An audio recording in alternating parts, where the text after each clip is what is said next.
Hello students, welcome back to Gulel series powered by Prarambh Science Academy. आज हम एक बहुत ही ज़्यादा इम्पोर्टेंट चैप्टर शुरू करने जा रहे हैं जो कि है बायोटेक्नोलॉजी प्रिंसिपल्स एंड प्रोसेसेस।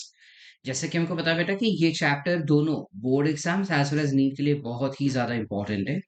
तो इसको हम ज़्यादा ध्यान देके पढ़ेंगे। ठीक है, लेट्स ट्राई टू अंडरस्टैंड कि एग्जैक्टली बायोटेक्नोलॉजी शब्द का मतलब क्या होता है। So as we are aware, biotechnology में bio meaning life and technology meaning technology itself. So biotechnology is nothing, लेकिन जब हम अलग अलग टेक्निक का इस्तेमाल करते हैं इस प्रकार की लिविंग ऑर्गेनिजम्स या फिर उनके प्रोडक्ट्स या फिर उनके अंदर के सेल ऑर्गेनल्स को हम कुछ इस प्रकार मॉडिफाई करते हैं कि जो आउटपुट हमको मिलेगा वो हमारे बेनिफिशियल रहेगा। तो इससे हम कहते हैं बायोटेक्नोलॉजी। इंग्लिश में कैसे डिफाइन करेंगे? Techniques which are used in living organisms to produce और form new products that can be useful for human mankind. According to EFB, which is European Federation of Biotechnology, they have defined biotechnology as integration of natural science organisms, cells parts thereof, यानी उनके cells के part, उनके molecular analogues for the products and services of human Mankind. ठीक है। अगर हम general procedure या अगर हम सिंपली देखेंगे कि बायोटेक्नोलॉजी में एग्जैक्टली किया क्या जाता है, तो बायोटेक्नोलॉजी में बेसिकली हम पहले तो एक डिजायर्ड जीन को आइडेंटिफाई कर लेते हैं, फिर उस जीन को होस्ट में ट्रांसफर करते हैं और मेक श्योर करते हैं कि होस्ट उस जीन को अडाप्ट कर ले। स्लोली एंड ग्रेजुअली जब वो अडाप्ट कर लेगा तो वो मल्टीप्लाई होगा सेल्स, और जैसे सेल्स मल्टीप्लाई होगा तो जो डिजायर्ड जीन है वो भी साथ में मल्टीप्लाई हो जाएगा। और उसके बाद जब डिजायर्ड जीन मल्टीप्लाई होता है तो उस जीन से जो प्रोडक्ट बनता है उस प्रोडक्ट को हम न्यूट्रिएंट मीडियम से एक्सट्रैक्ट कर लेते हैं। ये होता है एक जनरल प्रोसीजर जो हमको एनसीईआरटी में नहीं दिया है, बट आइडियली हम इसी प्रोसीजर को फॉलो करते हैं पूरे चैप्टर में। ठीक है। जब हम प्रिंसिपल्स ऑफ बायोटेक्नोलॉजी कह रहे हैं तो बायोटेक्नोलॉजी में बेसिकली दो तरीके का चीज होता है बेटा। एक इंपॉर्टेंट चीज होता है विच इज जेनेटिक इंजीनियरिंग, और दूसरा इंपॉर्टेंट चीज होता है विच इज बायो प्रोसेस या केमिकल इंजीनियरिंग। जेनेटिक इंजीनियरिंग में जीन को मैनिपुलेट कुछ इस प्रकार किया जाता है बेटा, उसके अंदर या तो कोई जीन ऐड किया जाएगा या कोई जीन निकाल दिया जाएगा या किसी जीन को इनएक्टिवेट किया जाता है कुछ इस प्रकार से कि उनसे जो प्रोडक्ट मिलेगा उन प्रोडक्ट को हम कमर्शियली लार्जर स्केल पे प्रोडक्ट्स प्रोड्यूस कर सकते हैं और उसको मार्केट कर सकते हैं। ठीक है। तो हम एक सूटेबल स्टेराइल एनवायरनमेंट मेंटेन करते हैं ताकि हमको एक रिकॉम्बिनेंट प्रोडक्ट बन के मिल जाए in the larger quantity, that is multiple copies. इसे हम कहते हैं बायो प्रोसेस या केमिकल इंजीनियरिंग। जरूरी नहीं है कि हर एक जेनेटिक इंजीनियरिंग जो है वो बायो प्रोसेसिंग में ही कन्वर्ट हो जाए, लेकिन majority of the genetic engineering जो है वो बायो प्रोसेस में हो जाता है कन्वर्ट। ठीक है। जेनेटिक इंजीनियरिंग जो है कहा जाता है कि ये जेनेटिक रिकॉम्बिनेशन से बेहतर है। क्यों ये जेनेटिक रिकॉम्बिनेशन से बेहतर है? पहली बात, जेनेटिक इंजीनियरिंग और जेनेटिक रिकॉम्बिनेशन में डिफरेंस क्या हो जाता है? Genetic recombination is a natural process जो हमारे सेल के अंदर पैचेटिन फेज के दौरान होता है। ठीक है। जब सेल मियोसिस करता है तब पैचेटिन फेज के दौरान जो जीन का रिकॉम्बिनेशन होता है उस चीज को हम कहते हैं जेनेटिक रिकॉम्बिनेशन। ठीक है। वहीं पे जब हम बात करते हैं अबाउट जेनेटिक इंजीनियरिंग, तो यहाँ पे जेनेटिक रिकॉम्बिनेशन में जो वेरिएशंस आते हैं वो नेचुरली आते हैं, हम जानबूझ के नहीं करवा सकते। जेनेटिक इंजीनियरिंग में हम वेरिएशंस जानबूझ के करवा सकते हैं, जहां पे हम किसी एक जीन को मॉडिफाई करते हैं या कोई एक स्पेसिफिक जीन ऐड कर सकते हैं। तो इस चीज को we will identify to be as genetic engineering. ठीक है। I hope the concept is very very clear with you all बेटा कि जेनेटिक इंजीनियरिंग और जेनेटिक रिकॉम्बिनेशन का डिफरेंस क्या है, पहला। दूसरी बात, जेनेटिक इंजीनियरिंग ज्यादा बेहतर कहा जाता है जेनेटिक रिकॉम्बिनेशन से। ऐसा क्यों? क्योंकि जेनेटिक रिकॉम्बिनेशन जो होता है उसमें सेल्स को रिकम्बाइन होने के लिए या जीन को रिकम्बाइन होने के लिए ये बहुत ही ज्यादा जरूरी है कि वो दोनों सेल्स एक ही स्पीशीज को या नियरली सेम स्पीशीज से बिलोंग करें। जबकि जेनेटिक इंजीनियरिंग में इसकी कोई बाधा नहीं है। अगर कोई दो ऑर्गेनिज्म सेम स्पीशीज को नहीं भी बिलोंग करता है तो भी चल जाता है, उनमें हम जेनेटिक इंजीनियरिंग कर सकते हैं। सक्सेस रेशियो दोनों में ही वेरी वेरी लो हो जाते हैं बेटा। Success ratio is very very low in both genetic recombination as well as genetic engineering. But genetic engineering is considered to be slightly more advantageous as compared to genetic recombination because genetic engineering rules out the species barrier. ये शब्द use करते हैं assertion reason में या statement based question में, that genetic engineering जो होता है it tends to rule out species barrier. ठीक है, and that's why genetic engineering is more efficient as compared to genetic recombination.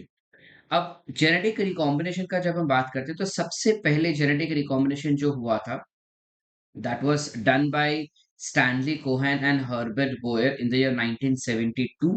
1972 में एक और चीज हुआ था, correct, fluid mosaic model discover हुआ था बाय सिंगर एंड निकोलसन, याद रखना बेटा। सो Stanley Cohen and Robert Boyer ने बेसिकली 1972 में सबसे पहली बार रिकॉम्बिनेंट डीएनए टेक्नोलॉजी ट्राई किया था और उनको सक्सेस भी मिला था। ठीक है, उन्होंने क्या किया था कि सैल्मोनेला टाइफी यानी टाइफॉइड के बैक्टीरिया में से एक एंटीबायोटिक रेजिस्टेंट जीन को निकाला था और ये एंटीबायोटिक जीन को निकाल के उन्होंने ट्रांसफर किया था ई कोलाई के अंदर, जिस वजह से अब ई कोलाई के अंदर एंटीबायोटिक रेजिस्टिविटी भी इंड्यूस हो चुकी थी। ये सबसे पहला परफॉर्म किया गया recombinant DNA technology है, which is a successful recombinant DNA technology. As we can see the exact procedure that is given to us over here, that desired gene को हमने कट कर दिया और उसको एक वेक्टर के अंदर डाल दिया, उस वेक्टर को हमने किसी बैक्टीरिया के अंदर डाला और बैक्टीरिया के अंदर उसको मल्टीप्लाई कर दिया ताकि उस बैक्टीरिया को भी वही सेम क्वालिटी मिल सके, है ना।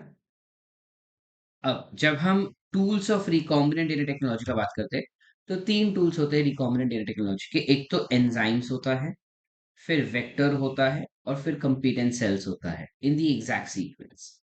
ठीक है, but before going on to all of this it is very very important that we extract the desired gene.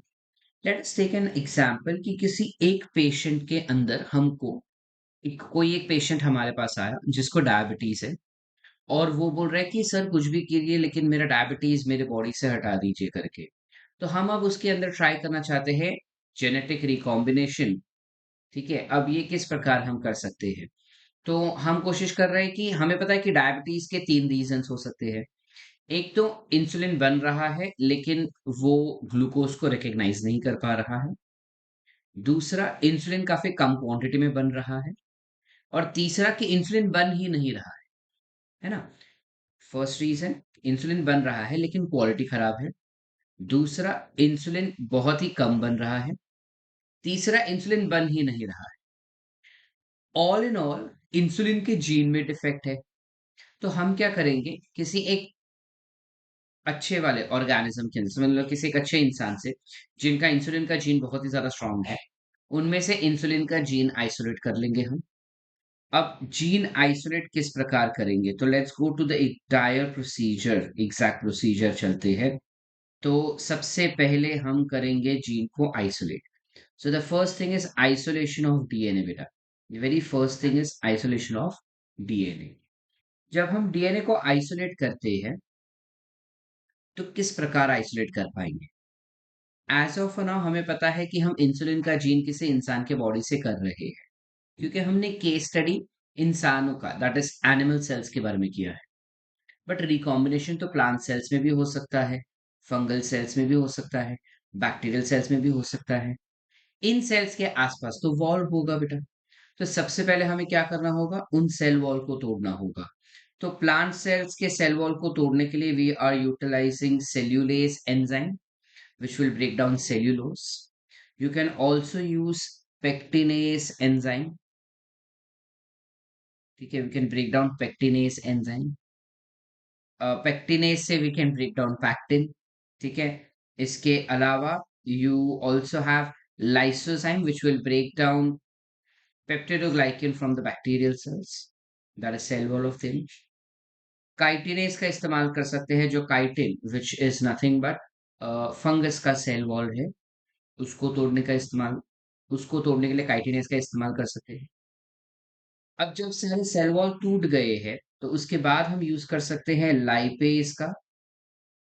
ठीक है, हम लाइपेज का इस्तेमाल करेंगे ताकि लिपिड जो है उसको तोड़ पाए, और लिपिड टूट गया यानी सेल मेम्ब्रेन टूट गया, यानी साइटोप्लाज्मिक कंटेंट बाहर आ गया। अब जब साइटोप्लाज्मिक कंटेंट बाहर आ चुका है पूरी तरह से बेटा, तो उस साइटोप्लाज्मिक कंटेंट में बहुत सारे अनवांटेड चीजें हैं। हमें सिर्फ डीएनए चाहिए, बाकी कुछ नहीं। तो उन अनवांटेड चीजों को तोड़ने के लिए, जिसमें सबसे पहले लिपिड्स आया, तो उसके लिए लाइपेज तो है ही है।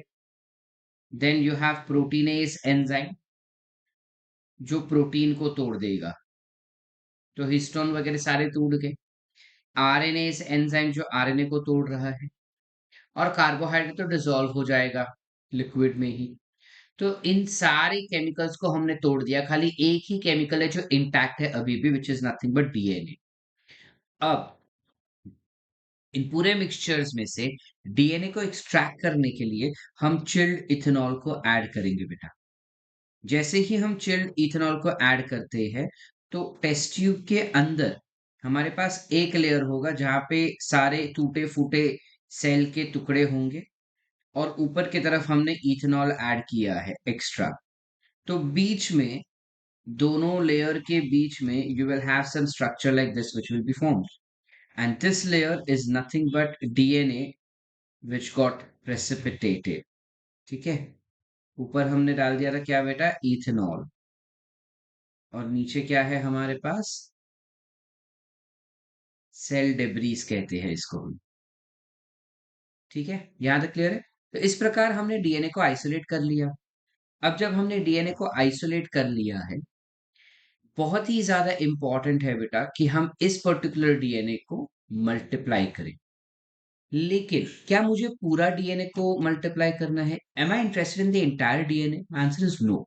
आई am not interested in the entire DNA, I am only interested in insulin gene.